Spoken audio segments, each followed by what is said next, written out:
Let's talk about conditions on the early Earth and the conditions in which life emerged. But before we do that, we first of all need to understand how the Earth formed in the early solar system. The solar system formed, like all star systems in the universe, in a molecular cloud. A molecular cloud is a region of the universe where hydrogen, helium and some other elements reach densities that are high enough for structure to begin to form and for the clouds to begin to collapse under their own weight. This is an example of one, NGC 281. It's a bustling region of star formation about 10,000 light years away. As the clouds begin to collapse under their own gravitational influence, some of this material forms a protostar, which is a region of much higher density at the centre of a nebula swirling around this star. Structures begin to form in these nebula.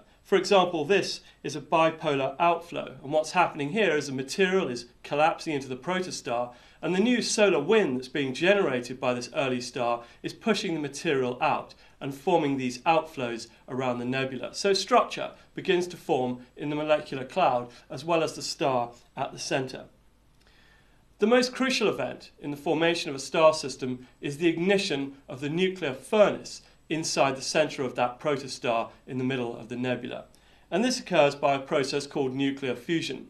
This is an example of a reaction of nuclear fusion where deuterium is fusing with tritium and forming helium and also a neutron. And in that process, much energy is released. The nuclear furnace is ignited and the star produces light and energy. And it's this light and energy that will be responsible for driving the rest of the processes that are occurring in this nebula as planets begin to form. Beyond the star, in the nebula, material begins to coalesce and form planets. Beyond a line called the ice line, volatiles like water, hydrogen, helium begin to coalesce and form giant gas planets, such as Jupiter and Saturn in our own solar system. In the inner regions of that nebula, small pieces of rock begin to coalesce. These planetesimals come together and eventually form small rocky planets like Venus, Earth and Mars. So there's a very distinctive separation in the types of planets that can be formed in nebulae. Now, of course, it's worth saying that things are not quite this simple. Planets can also migrate. It's thought, for instance, that Uranus and Neptune have migrated in their past, and the solar system will also pick up rocky debris in the outer regions of the nebula. But in the inside of the solar system, in the inner regions of that solar system, the terrestrial rocky type planets will form like the Earth. And once Earth had formed, the stage was then set for conditions to become better and more appropriate for life. So what have we learned in this very brief summary? We've learned that clouds of gas form that are relatively dense compared to interstellar space.